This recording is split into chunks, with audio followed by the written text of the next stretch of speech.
ran up over 69,000, and the rest of the crypto market followed it, with XLM hitting as high as a 9% increase. We're seeing increases anywhere between 5% to 10% across the entire crypto board. So a lot of the sentiment is obviously pumping up, and the question that's being asked is the bottom in? We're going to discuss all of that. We're going to discuss why crypto is ripping right now, and also other major announcements, especially for my Canton community. CC officially has Ledger wallet support. I know a lot of people have been asking about self-custody for CC and not having a ton of options, but now we have the same institutional grade custody that institutions have access to Ledger wallet. Now, we're going to cover all of this today. So make sure you hit the like button. Make sure you engage in the chat. We're going to do things a little backwards, though. We're going to start with price, and we're going to start with what's actually happening, because there's a few things at play here. Number one, Bitcoin ran straight up to 70,000 and rejected, or just under 70,000, got into the 69,000 mark. Why do I make that a point of interest? Because if you've been following the stream for a while, I have said I am not saying we are out of a bear winter. I'm not saying that we hit the bottom until 70,000 is not only broken, but retested and reclaimed. And with multiple catalysts, and I do mean multiple catalysts, we're going to cover all of them. Multiple catalysts, it created a 6% increase straight to that mark where it was rejected. Now I'm watching if it can break through it on this positive momentum. And again, disclaimer, I'm not a financial advisor. This is not financial advice. You all need to do your own research and your own due diligence. This is my opinion and my research and what I see. So that being said, let me get into the camera here. That being said, I want to see this break 70,000 and test it before I'm willing to even consider that a bottom is in. Now, since we're looking at price, let's take a look at Canton Coin and see what it's doing today. It's also up about 5%, sitting at 9.4 cents right now, 9.5 cents. Again, nice little run up. It did touch into the 8-cent range last night, but we did get a nice little pullback with the rest of crypto. Now, don't worry, I got slides for you. We're going to get there. And I said pullback, I mean nice little run up with the rest of crypto. My camera is off. Hang on a second. I feel like I'm not in position here. Hang on, let me adjust this. There we go. So that being said, we had a nice little run up with the rest of crypto. But why? Why is crypto running? A lot of people are talking about the SEC in regards to that the SEC proposes new regulation for crypto assets. This was just announced yesterday, and a lot of people are accrediting this to a change in sentiment and responsibility for the pump, if you will. I do not think this is the case. Two reasons. Number one, this was announced yesterday, and number two, I'll cover some things with you here in a little bit when we get into the slides. But Securities and Exchange Commission today announced that it proposed rules titled Regulation of Crypto Assets that would create clear and fit-for-purpose framework for certain investment contracts involving crypto assets. This proposal follows the Commission's March 2026 interpretation, clarifying how the federal securities laws apply to certain crypto assets and transactions involving in crypto assets. So we're going to cover all this. I'll let you guys listen to Mr. Paul Atkins and what he actually has to say about it. It's 2 minutes, but bear with me. We're going to get through all the information here. When I took office, I pledged to ensure that... That's way too loud. Let me fix that. My bad. It's been a while. Remember, we got bugs to fix. The United States remains the crypto capital of the world. For too long, issuers and investors had to navigate an activist SEC weaponized against this asset class. The result has been uncertainty and inefficiency, chasing crypto asset innovation outside of the United States. So today, I'm excited to announce that the SEC is taking the most historic step yet to modernize federal securities regulations for crypto assets. The United States must and will lead. Our new rule proposal, Regulation Crypto Assets, will ensure that we do. Now, let me be clear. The SEC continues to support congressional work on the Clarity Act, and we expect to see the bill reach the President's desk. Under our current statutory authority, we are acting. The work before us is too important. The Commission's March 2026 interpretation explained how a non-security crypto asset may become subject to, and how it may cease to be subject to, an investment contract, which is a security under law. Regulation Crypto Assets provides issuers of those investment contracts with a clear path to comply with federal securities laws within those parameters. Today's proposal sits at the center of this Commission's capital formation agenda and is essential to providing a framework for crypto asset fundraising. It is the Commission's answer to the question that has puzzled innovators since the birth of the blockchain. How can I raise capital to develop a crypto asset while I am still working to develop the network where it will be used? While Congress continues its important work to advance crypto market structure legislation for the President to sign, the world and our markets keep evolving. By moving forward with our current statutory authority, we can help ensure that America remains the world's premier destination to innovate, to raise capital, and to build the next generation of financial infrastructure. All right, so that is what the SEC came out and said, and we're going to cover all that. But also, right in conjunction with this, and I think this is the bigger part of it, today, again, this was announced yesterday, but today, U.S. Treasury is to double the buybacks of long-term government debt. What is this? This is quantitative easing without quantitative easing. This is injecting liquidity into the economy. And what happens when you inject billions of dollars into the economy? Money starts to flow, and we're seeing it start to flow into areas like crypto. This is one of the reasons why I think that Bitcoin is taking off, because we are seeing, and I talked about this in a previous stream, but we are seeing forms of quantitative easing strongly coming into the market in order to combat high treasury yield percentages, right? In order to get control over what's going on with treasuries, a lot like what you hear about in Japan trying to get in control of their bond yields. Now, what happens when we start getting SEC information and regulations and all of these things happen, right? Innovation happens. Innovation happens. Be very careful with innovation when innovation happens. Arthur Hayes announces he's coming out of retirement to lead Flop Labs, whose Flop token will let AI agents pay for, compute, and store memories on a decentralized network.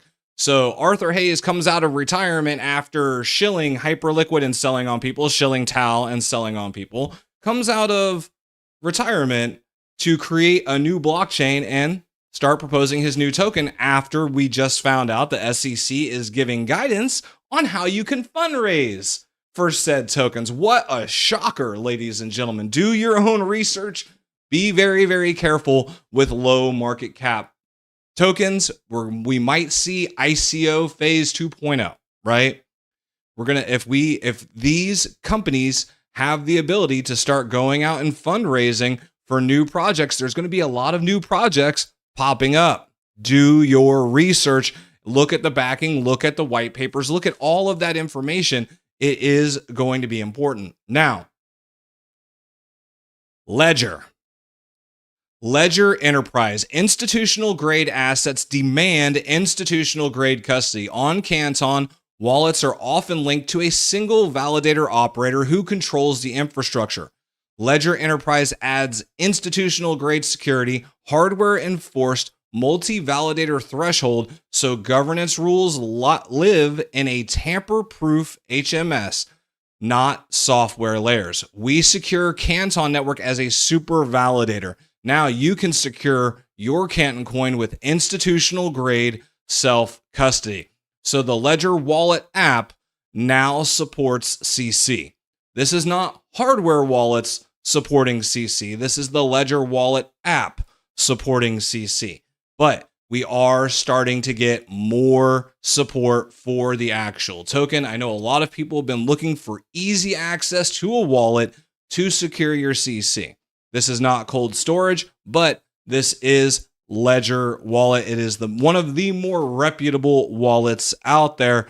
So now a lot of people have been waiting for that integration. It is here. Now, when will the cold storage wallets be able to support CC? Probably not till they come out with new cold storage hardware. Are they going to release new cold storage hardware? We don't know. But it is supporting it with their app as it stands right now.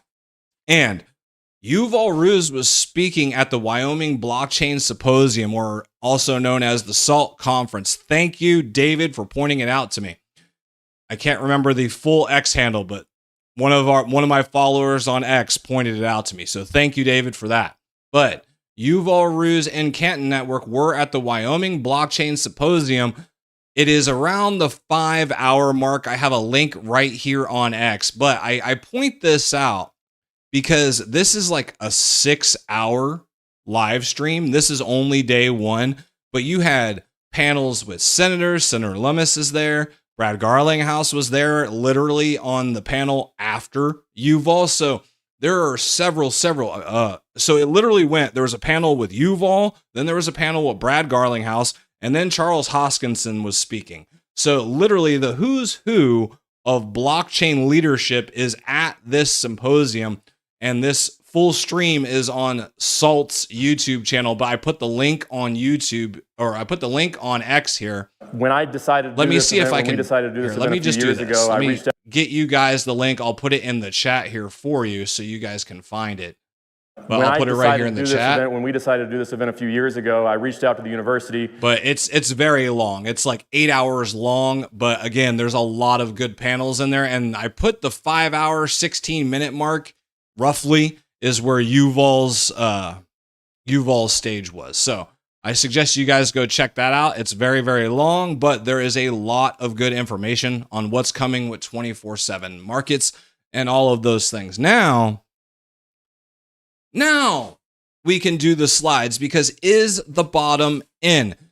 Here's the issue. We're waiting on clarity. To me, this is kind of a clarity kick the can issue, and let me explain why. Because they were originally supposed to hold this vote and discuss all this information on the 14th of August, and the SEC pulled the vote reportedly at the White House request. Patrick Witt said that the SEC was a break glass in case of emergency, if there was some kind of deadlock in the Clarity Act negotiations. But on August 18th, the SEC put it out anyway. So why act now if Congress is about to act in September? Why would the White House say, don't do this yet, and then the SEC did it anyway? And I do think this is important, and I want to explain why. Two things. One, this isn't a rule, it's an off-ramp. Okay, and here's the thing. Startups can now raise $5 million over 4 years, retail eligible with no audit. So now you can raise up to $5 million to start your token project or your blockchain project, and up to $75 million with 12 months audited at tier 2 for major institutional players or larger companies. However, you no longer have to promise anything. The token can exit the investment contract. And state preemption. There is one federal path now. You don't have to go through every single state, but keep in mind the important distinction. This is a proposal, not a law. Nothing changed yesterday yet. This is a proposal, not a law. Nothing has changed. And one provision changes how everyone views the rule. And that is specifically how you have to show your information, right? As far as getting, how do I put this? How a company has to show that their investment contract ends in the token, that they're no longer investing in the token. Remember the whole SEC lawsuit with Ripple determining if it was a security, right? They had to prove all these things that it was not a security of Ripple. However, once you have completed all of your necessary steps after launching the blockchain and launching the token, you submit a form. All you have to do is submit a form showing that all of your managerial efforts have been completed and are permanently ceased. You certify that we are done, and that's it. You don't need an SEC approval to continue forward. You just have to submit the form. So this decade of enforcement by lawsuit is being completely removed by completing a form. It's pretty interesting, but it's going to open up a lot of risk for people participating in new projects. Just about anyone now can spin up an ICO for a token given these rules. But again, these are rules, they are not law, and that is a key distinction. Look at what actually disappeared. In 2021, was the network decentralized? Is their network maturity? 20% ownership test, legal opinion, a 3-year clock, decentralization. All of this stuff is now gone. All you have to do is an issuer certification and a promise. You just have to complete the form. A centralized network means no further development promises could qualify. Anyone can qualify under this framework. And this part may be actually bigger than the safe harbor. There's only one path. You don't have to navigate through 50 different state statutes. 14 states still merit review, right? 150,000 to 400,000 potential token compliance costs per state, and it takes 6 to 18 months. So what this does is this streamlines the entire process with one set of rules. Issuing a token is one thing, but letting it trade is the other. So, secondary market trading for certain transactions. Again, this is making it one path for secondary market trading through the SEC. It just got easier for anyone to spin up a token. However, Clarity has a math problem. 53 Republicans, 45 Democrats, and 2 independents. 60 votes are required, and currently we know or expect 2 Republicans to say no, which means we need approximately 9 Democrats. And currently, the odds of that passing are about a 1 in 6 chance, a 10 to 25%. They're short before the negotiations actually even start. So I don't think Clarity is going to get passed, and I think that's going to be exasperated by what the SEC just did. And let me point out why. The bill is now caught in a vice between Democrats talking about ethics, the presidential crypto interest, conflict of interest, and provisions, and the Republicans are fighting about stablecoin yield, banking industry, 8,000 plus letters to Senate offices, Coinbase estimated revenue at risk due to the issue of stablecoin yield. Ethics costs Democrats votes. That's the vice. But here's the part everyone is missing. Why do they need to compromise if the SEC just granted safe harbor, fundraising, preemption, and relief? Deadlines make deals, so why compromise a deal when you already have the backstop in effect? And I think this is why the White House urged the SEC not to put out these rules, because they wanted to get it done in the Senate. But if these rules are in place, what incentive do they have to negotiate? That being said, Congress puts things into permanent law. The SEC is just offering relief, because anything the SEC does can be changed with a new administration until it is signed into law. So what I think they actually did was hurt the negotiations of the Clarity Act, because we already have some backstop in effect now. The emergency lever was already pulled. But just like I talked about, there is one problem. Rule does not equal law. The SEC crypto framework, the courts, the SEC Commission, Congress, all of these can change with a new administration. We need something permanent. The legislation remains indispensable, according to Chair Adkins. We still have to have it done. But it got clarity, but it's on loan. Crypto got clarity, but it is on loan. And the main reason that crypto is moving today is because of the semi-quantitative easing. Again, that's my opinion. You guys need to do your own research and come up with your own opinions. Let's see what everyone has to say today in the chat. Let me find it. Let me pull it up.